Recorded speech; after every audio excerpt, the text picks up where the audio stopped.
अस्सलातु वस्सलामु अलैका या रसूल अल्लाह। अस्सलातु वस्सलामु अलैका या नबी अल्लाह।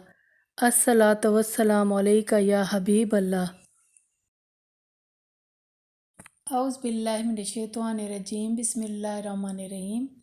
अस्सलामु अलैकुम। अल्हम्दुलिल्लाह एक नई वीडियो के साथ हाजिर हूँ। कैसे हैं आप सब?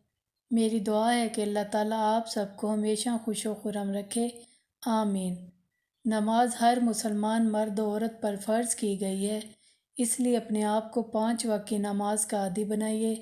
अपनी ज़बान पर हर वक्त इस्तग़फ़ार और दरूद शरीफ का विर्द रखा करें। आइए हम सब मिलकर भी दरूद शरीफ पढ़ लेते हैं। सल्लल्लाहु अलैहि व आलिहि वसल्लम। अल्लाह ताला की हाकमियत बयान करती आज की आयत का तर्जुमा पेश खिदमत है। सूरतुल दुखान आयत नंबर 1 ता 3। हामीम।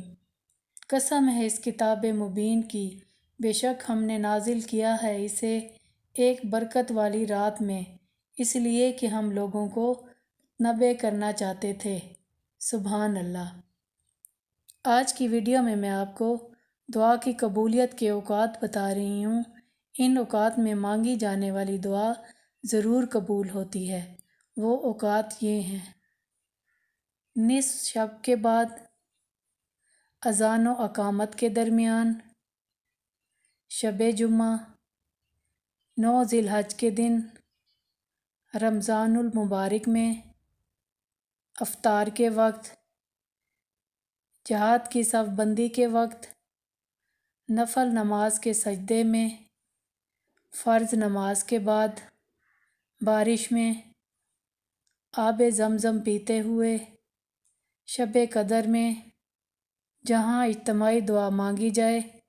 एक मुसलमान भाई की दूसरे मुसलमान भाई के हक़ में की जाने वाली दुआएं अल्लाह पाक ज़रूर कबूल फरमाते हैं। आप भी इन औकात में सदके दिल से दुआ मांगा करें, इंशाअल्लाह ताला सब दुआएं कबूल होंगी। अल्लाह ताला हमारी तमाम जायज़ ख्वाहिशात और दुआएं कबूल फरमाए, आमीन। एक नई वीडियो के साथ दोबारा हाजिर खिदमत होंगी। अब इजाज़त चाहूँगी। अल्लाह ताला हम सब का हामी और नासिर हो। अल्लाह हाफिज़।